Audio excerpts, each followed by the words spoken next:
Evaluating the price of a Magic the Gathering product is a valuable tool in a Magic fan's arsenal. Look, it kind of gives you an inside look at the popularity of a product. Stable products are either A, properly printed, and if you're interested in them, you can feel safe spending your money on them because odds are you're not going to see an Amazon dump tomorrow, or they're wildly popular, so no matter how much of the product is printed, fans like you and I just keep going back to the shelves for more. But we will see ups and downs in the secondary market when it comes to sealed Magic product, and Duskmourn is no exception. We're finally starting to see the Duskmourn sealed products start to take a dip, which is mostly normal for new Magic sets after they come out and release to the fans, but this one might be a little bit different. I want to talk about all those things today, what the reason for this dip might be, and whether or not Duskmourn products are about to be really, really cheap. So when it comes to evaluating things, we'd like to put some numbers behind the things we're saying on this channel. And if you like evidence-based analysis and fun kind of introspective from a fan that just loves Magic the Gathering and puts a bunch of it in his basement, make sure you click that subscribe button, because every click of that button helps out a small channel like mine more than you can possibly imagine. I think like 80% of the viewers aren't subscribed, so if you're in that bucket, consider clicking the button. But other than that, I do want to take a bunch of time today to talk about Duskmourn. It's the latest standard Magic the Gathering release, and don't look now, but standard Magic releases are not what they were 2 years ago. Magic is a wildly stable TCG at this time. Gone are the days of products coming out, people paying $120, $130 for a box, and then seeing it available on Amazon for $88.88 the very next day. No. These products come out and they seem to hold their value really, really well. And while yes, I wish Magic products were cheaper, I really do. I want the Play Booster Box to be a cheaper product for people to go out and buy and play Magic. And Collector Booster, I think it's okay that that's expensive because it doesn't really gatekeep anyone. It's just special treatments. You can still play with all of the other pieces you can get out of the draft box. That's a discussion for another day. I've done a couple videos on it. Maybe I'll link one here.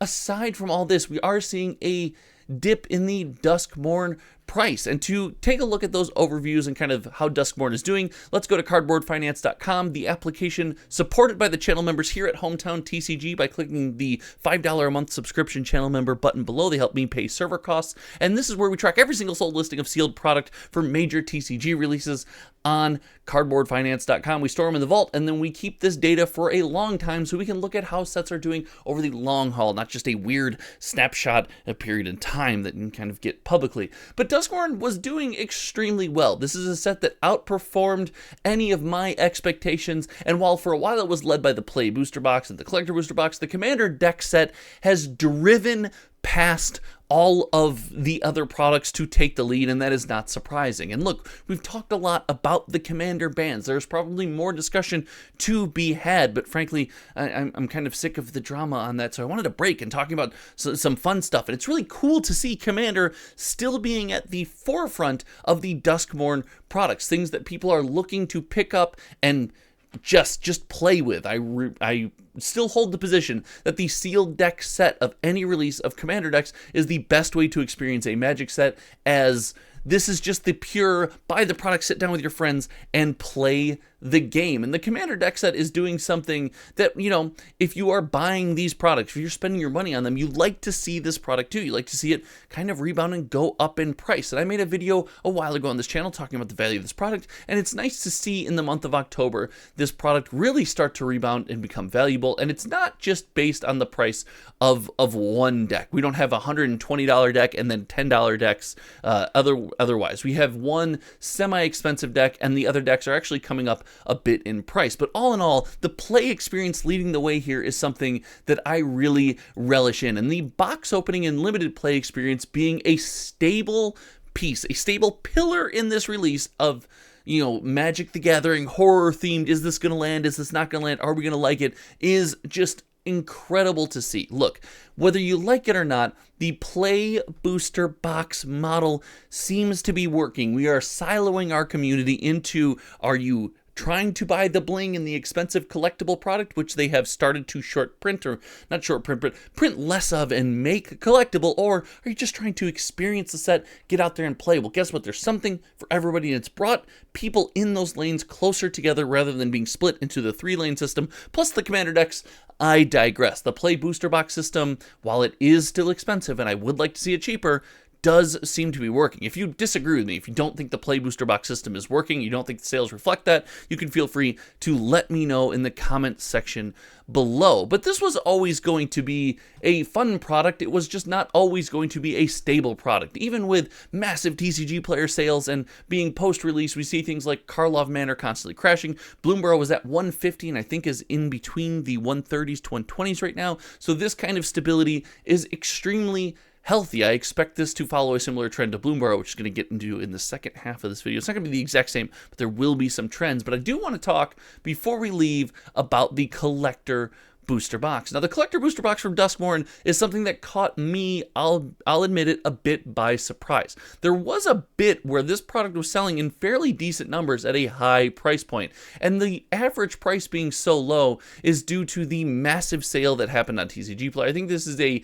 goof sale. Somebody said, oh, look, it's a collector booster box, but it's just 12 packs. It's not the collector booster box. I pulled all the good stuff. I assembled 12 packs that probably don't have anything in them, and I sold it on TCG Player. So the average price is based on that big sale day where most of the boxes were sold, I believe, at $199. Feel free to correct me if I'm wrong, but I believe that was the sale price. But all in all, seeing this product do so well is extremely healthy. It represents that siloing of two different lanes, as we talked about before, and I think this is a great way to group us around products that we like. There's a whole conversation that we're about to have about the Nightmare Bundle, but just for context, Bloomburrow is very similar. When you look at kind of the play booster box, you see a lot of the same trends, massive sales on release like we do with almost all Magic products, and then some up and down relative stability in the play booster box and the collector booster box. Well, this is where we see kind of the exact same thing. People are hyped. People want the chase cards. We're all into it. But then as our interest wanes, as something new comes out,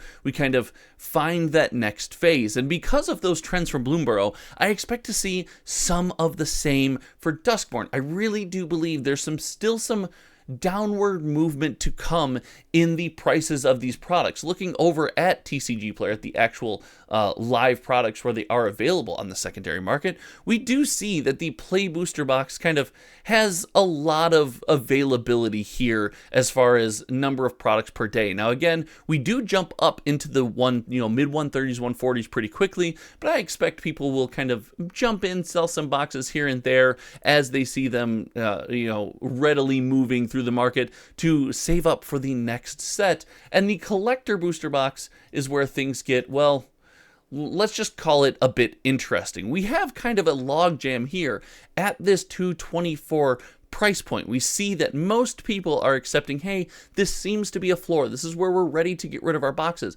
But we don't see a massive banana stand type seller with 198 boxes at this price point. This is totally movable as we evaluate how many of these products are selling per day. But the interesting variable in all of this, and if you stuck around this long, you get a tidbit of information, a callback to Phyrexia All Be One, is this Nightmare Bundle. Look, it's safe to say that the Nightmare Bundle still has our attention. Let's find it back here. The Nightmare Bundle being stable at around $100 is still a crazy improvement on the price. If you can pick this up at your local game store, if they're selling this at a fair value, if you have a wonderful place to pick this up, make sure you do, because I do believe this is going to be an extremely fun product. I do not, and I'm going to scream this into the camera, I do not believe that this is going to be the complete bundle 2.0 that just goes to the moon, keeps going up. Everyone wants all the stuff from it all the time. I don't think it's the same thing. The contents inside, in my humble opinion,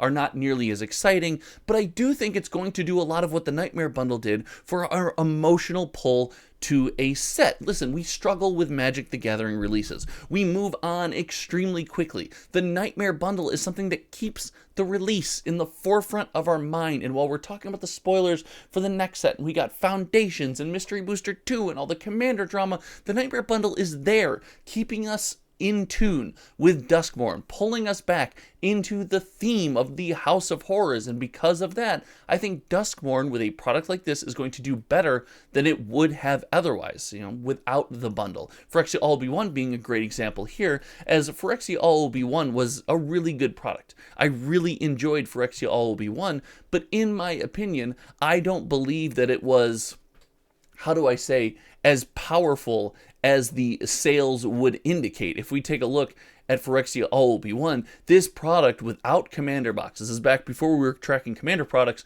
sold an insane number of boxes due to the interest of the complete bundle for a standard Magic the Gathering release at the time. So all in all, I do expect Duskmourn prices to dip a bit. I think Duskmourn will get a bit cheaper and you'll be able to find it a bit cheaper, but there will become a day that will run out. We see things like Ixalan. We see sets like even Wilds of Eldraine, and looking at what's happening to Outlaws of Thunder Junction right now, where these sets got cheaper, they got cheaper, they got cheaper, and well, they're starting to come back up because the availability of these products is waning thin and people still remember them fondly and want in. I think we're going to see the same thing for Duskmourn here, but most importantly, I do want to know what you think about the sales of Duskmourn. Do you think it's going to get cheaper? Do you think it's going to get more expensive? Or do you think I'm crazy and I shouldn't keep sealed product on my shelf behind me and have fun with Magic the way I like to? And if you think that, listen, I'm open to the criticism, but I really like it. I walk into my little home office every day and it makes me quite happy. Anyway, thanks so much for hanging out. And remember to click those buttons like we talked about. The like button too. I neglect the poor like button. It deserves clicks as well. So thank you again. Until next time, you all know me. My name is Josh, and well, we'll see you around. All right, goodbye.